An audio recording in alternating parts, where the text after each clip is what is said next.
ایک وفد کو لے کر کے ممبئی کے ساحل پر اترتا ہے اور وہ حکومت وقت سے درخواست کرتا ہے کہ ہمارے ساتھ تعاون کیا جائے، ہم ہندوستان کی تجارت کو، ہندوستان کی وزارت کو، ہندوستان کی زمین و جائیداد کو مستحکم کرنے کے لیے آئے ہیں، یہاں کے بزنس کو مضبوط کرنے کے لیے آئے ہیں۔ اس وقت کی حکومت انگریز کی چال بازیوں کو سمجھ نہ سکی، اس کے مکر و فریب کو سمجھ نہ سکی اور ان کو یوں کاروبار کرنے کی اجازت دے دی گئی۔ چنانچہ سن 1601 میں منظم طور پر انگریز ایسٹ انڈیا کمپنی کے بینر تلے منظم طور پر بنگال کی سرزمین پر قدم رکھتا ہے۔ اور آپ کو یہ بات یاد ہونی چاہیے کہ اس بیچ جو ایک لمبا وقفہ ہے، ایک لمبا پیریڈ ہے، ان لوگوں کے بیچ میں انگریز اپنے سر کو اٹھائے پھر رہا ہے، اپنے مشن کو لیے پھر رہا ہے اور وہ اپنی کامیابی کے لیے جو کچھ اس سے ممکن ہو سکتا ہے وہ کر رہا ہے، لیکن اس کے مشن، اس کی نیت اور اس کے مقصد کو سمجھنے والا پھر بھی کوئی نہیں ہے۔ اب بھی یہاں کے باشندے سمجھتے ہیں کہ یہ تو ایک ٹیم ہے جو برطانیہ سے چل کر کے آئی ہے، تجارت کرنے کے لیے، کاروبار کرنے کے لیے، ان کا مشن یہاں آ کر کے تجارت کرنا ہے، اس کے علاوہ کچھ نہیں ہے۔ آپ کو یاد ہے اس وقت میں انگریزوں کی نیت کو، انگریزوں کے مشن کو سب سے پہلے جس شخصیت نے بھانپا اور پرکھا تھا وہ شیخ احمد سرہندی، مجدد الفسانی شیخ احمد سرہندی رحمۃ اللہ علیہ کی ذات گرامی۔ آپ نے انگریزوں کے اس ناپاک ارادے کو بھانپا اور پرکھا اور محسوس کیا اور ملک کے باشندوں کو اکٹھا کیا، ان کو اپنے قریب بلایا اور بلا کر کے ان کو سمجھانا شروع کیا، لوگوں یہ ٹیم جو جماعت جو بہت منظم طور پر آپ کے ملک کے اندر دن بدن قابض ہوئی چاہتی ہے اور ایک ملک سے لے کر، ایک صوبے سے لے کر کے دوسرے صوبے پر ہر روز قابض ہو رہی ہے، یاد رکھو یہ آپ کے ملک کے اندر نظام کو مضبوط کرنے کے لیے نہیں آئے، یہ کاروبار کرنے کے لیے نہیں آئے ہیں، یہ تجارت کرنے کے لیے نہیں آئے ہیں، بلکہ ان کا مقصد ملک پر قبضہ جمانا ہے۔ اس وقت میں حضرت شیخ احمد سرہندی رحمۃ اللہ علیہ نے لوگوں کو سمجھایا، ان کو قریب بلایا تو لوگوں کے ذہنوں میں یہ بات آنی شروع ہوئی کہ ان کے قریب لگنا بھی غلط ہے، ان کی باتوں میں آنا بھی غلط ہے، لہذا ان کو آج ہی سے یہاں سے بھگانے کی تیاری شروع کر دیں۔ چنانچہ اس وقت میں لوگوں کے ذہنوں میں یہ پلاننگ آئی، یہ باتیں آئی اور انہوں نے اپنے اپنے طور پر ان کے لیے جو کچھ خلاف ورزیاں شروع کی ہے وہ اس وقت کی کارروائیاں ہیں۔ اس کے بعد میں تقریباً سن 1760 میں بنگال کی سرزمین پر آپ کے ملک کے ایک بادشاہ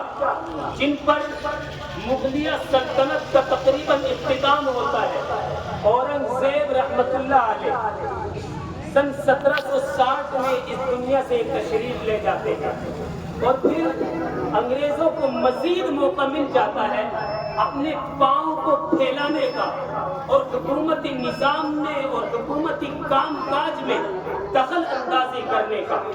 اس کے بعد میں تقریباً سن 1799 میں ٹیپو سلطان علیہ الرحمہ جو ایک جوان مرد اور جوان ہمت اس ملک کا ایک فرد عظیم ہے، وہ سرنگا پٹنم کی سرزمین پر جام شہادت نوش کر جاتے ہیں اپنوں کی غداری کی وجہ سے۔ اس سے پہلے سن 1756 میں بنگال کی سرزمین پر نواب سراج الدولہ جام شہادت نوش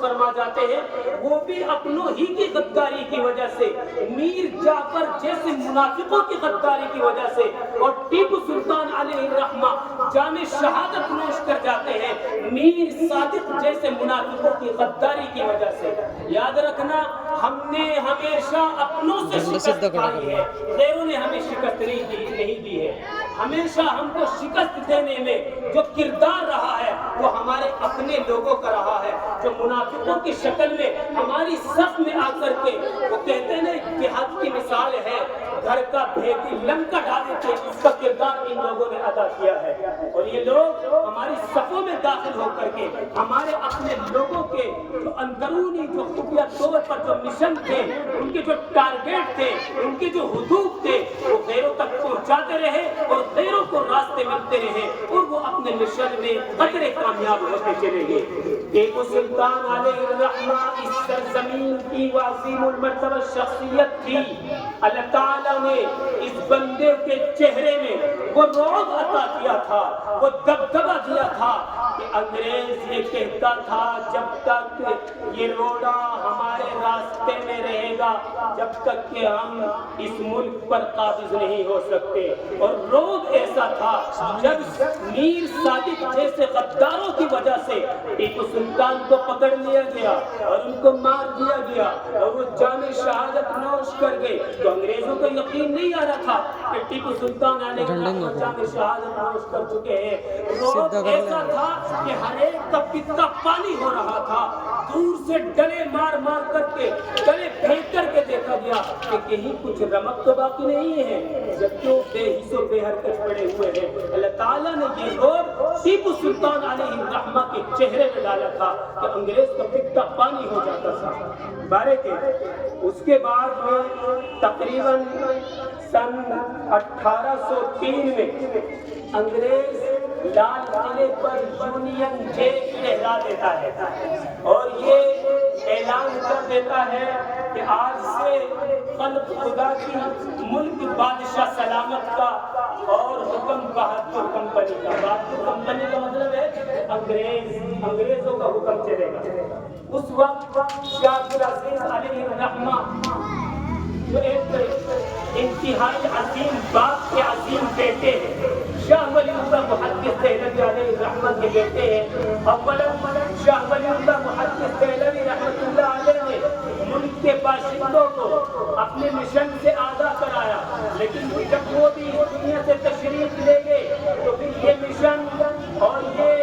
اڑھن وہ اپنے بیٹے شاہ عبدالعزیز کے دل میں مجسم کر کے چلے گئے۔ پھر جہاں سے شاہ ولی اللہ نے کام چھوڑا تھا وہیں سے شاہ عبدالعزیز کام لے کر کے چلے۔ انہوں نے بستیوں کا سفر کیا، علاقے در علاقے کا سفر کیا، بہت سے گاؤں بہت سے شہروں کا سفر کیا اور لوگوں کو سمجھایا، انگریزوں کے خلاف مہم چلانی شروع کی، ان کو ایک پلیٹ فارم پر اکٹھا کرنے کی مہم چلائی۔ چنانچہ چند دنوں کے بعد شاہ عبدالعزیز علیہ الرحمہ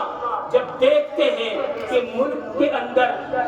لال قلعے کے اوپر جھنڈا لہرایا جا چکا ہے اور انگریز اعلان کر چکا ہے کہ آج سے ہماری حکومت ہے، اس وقت میں شاہ عبدالعزیز علیہ الرحمہ فتویٰ صادر کرتے ہیں جہاد کے متعلق کہ آج سے ان لوگوں کے خلاف جہاد کرنا ہم سب پر فرض ہو چکا ہے۔ یہ سن 1857 کی بات ہے۔ چنانچہ سن 1857 کے بعد سے ملک کا ہر باشی، ملک کے اندر رہنے والی تمام قومیں ایک پلیٹ فارم پر آنے کی کوشش کرتی ہیں، چندک آتے ہیں اور پھر تمام کے تمام لوگ شانہ بشانہ کھڑے ہو کر کے قدم سے قدم ملا کر کے انگریزوں کے خلاف محاذ آرائی میں منہمک اور مشغول ہو جاتے ہیں۔ اس کے بعد میں تقریباً سن 1803 کے اندر شاہ اسماعیل شہید علیہ الرحمہ اور سید احمد شہید علیہ الرحمہ حضرت شاہ عبدالعزیز علیہ الرحمہ کے مشن کو آپ کے ٹارگیٹ اور ہدف کو لے کر کے چلتے ہیں اور ایک کہیے کہ قوم کے لوگوں کے اندر اور ملک کے لوگوں کے اندر ایک روح پھونکتے ہیں انگریزوں کے خلاف کہ لوگوں یہ جو لوگ ہمارے ملک میں سر اگارے پھرتے ہیں ان کے خلاف ہر طریقے سے محاذ آرائی میں منہمک رہنا ہوگا۔ چنانچہ چند دنوں کے بعد شاہ اسماعیل شہید علیہ الرحمہ اور سید احمد شہید علیہ الرحمہ اپنے بہت سے ساتھیوں کے ساتھ وہ بھی اس دنیا سے تشریف لے جاتے ہیں، جام شہادت نوش کر جاتے ہیں اور یہ کہتے ہیں در و دیوار بھی حسرت کی نظر کرتے ہیں، خوش رہو اے اہل چمن اب ہم سفر کرتے ہیں۔ چنانچہ اس کے بعد میں سن 1867 کے اندر دارالعلوم دیوبند کی بنیاد رکھی جاتی ہے، ایک درخت اور ایک پودے کی شکل میں دیوبند کی سرزمین پر، جس کی بنیادوں کا مقصد ہی یہی ہے، جس کی تاسیس کا مقصد ہی یہی ہے کہ یہاں سے اس کی بنیادوں سے اس کی جڑوں سے کچھ ایسے مجاہدین تیار ہو جو ملک کے اندر رہنے والے ہمارے ملک کے اندر رہنے والی وہ ٹیم ہے جو باہر سے چل کر کے تشریف لائی ہے اور ہمارے اس ملک پر قابض ہونا چاہتی ہے، ان کے خلاف وہ محاذ آرائی میں منہمک ہو، ان کے خلاف وہ جہاد کرے، وہ جنگ کرے ان کے خلاف۔ چنانچہ دارالعلوم کی بنیادوں کا مقصد بھی یہی ہے، ایک پودے کی شکل میں، ایک درخت کی شکل میں 1868 کے اندر دارالعلوم کی بنیاد کا قیام عمل میں آتا ہے اور اس میں پڑھنے والا ایک طالب علم محمود حسن دیوبندی ہے اور استاد بھی محمود حسن دیوبندی ہے۔ چنانچہ جو پڑھنے والے طالب علم ہیں محمود حسن دیوبندی یہ ایک مشن اور ٹارگیٹ کو لے کر کے اٹھے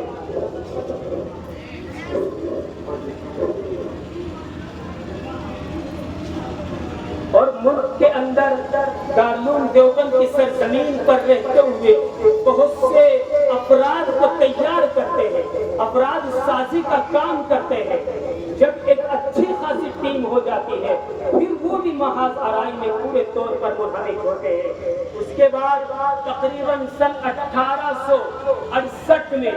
دارالعلوم دیوبند کے قیام کے ٹھیک 10 سال کے بعد ایک انجمن کا قیام عمل میں آتا ہے، انجمن ثمرۃ التربیت جس کا نام ہے۔ ریشمی رومان کی جو تحریک محمود الحسن دیوبندی نے پھونکی تھی یہ تحریک بھی اسی انجمن کے زیر انتظام رہتی ہے، لیکن یہ تحریک چل نہیں پاتی، اس کا راز بہت جلد فاش ہو جاتا ہے۔ اس میں اللہ تعالیٰ کی کچھ مصلحت ہو سکتی ہے، حکمت ہو سکتی ہے، ورنہ تو بزرگوں نے لکھا ہے، بڑوں نے لکھا ہے، مورخین لکھتے ہیں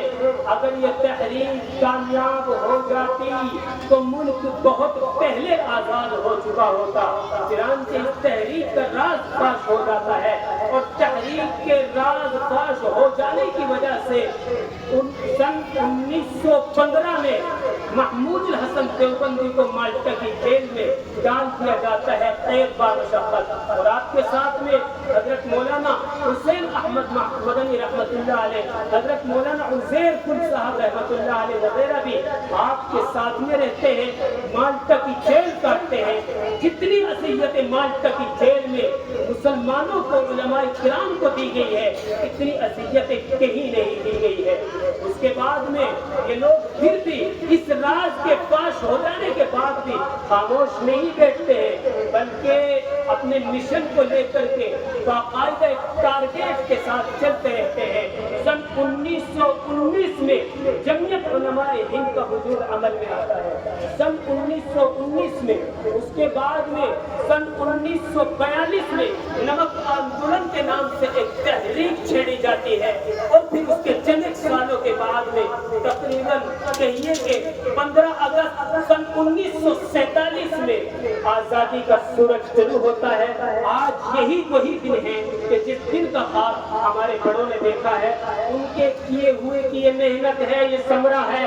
آج ہم آزادی کا دن منا رہے ہیں، اس لیے میں آپ سے کہنا چاہتا ہوں آزادی کے ہر صفحے پر آپ ہیں، آزادی کی ہر شام میں آپ ہیں، آزادی کی ہر صبح میں آپ ہیں، آزادی کی ہر لہر میں آپ ہیں، آزادی کی ہر آن میں آپ دکھائی دیتے ہیں۔ ریزی کا معاملہ ہو، کوئی بھی تحریک ہو، اس میں آپ کا کردار ہے، آپ کے بڑوں کا کردار ہے۔ اس لیے آپ مایوس نہ ہو جائیے، آپ آزادی میں تھے، اور یاد رکھنا تاریخ سے اسی کو مٹانے کی کوشش کی جاتی ہے جو تاریخ میں ہوتا ہے۔ آپ تاریخ میں ہیں، اس لیے آپ کو مٹانے کی کوشش کی جا رہی ہے۔ پتھر اسی پیڑ پر آتے ہیں جس کے اوپر پھل ہوتے ہیں، پتھر ہمیشہ اسی پیڑ پر مارے جاتے ہیں جس پر پھل ہوتے ہیں۔ شجر کی شاخ پر جب ثمر لہلہانے لگتے ہیں، وہ کچے ہوں یا پکے ہوں، تو پھر اس پر پتھر آنے لگتے ہیں۔ بارے یہ تھی ایک اجمالاً اور مختصراً تاریخ جو میں نے آپ حضرات کے سامنے رکھی ہے۔ تفصیلاً ہمارے درمیان میں حضرات اکابرین تشریف فرما ہے، وہ آپ حضرات کے سامنے رکھے ہیں۔ اب ہم مختصراً اپنے بچوں کا پروگرام آپ حضرات کے سامنے رکھے ہیں۔ اولاً میں درخواست گزار ہوں محمد اعظم ابن افسرون سے کہ موصول تشریف لائے اور اپنا پروگرام پیش کریں۔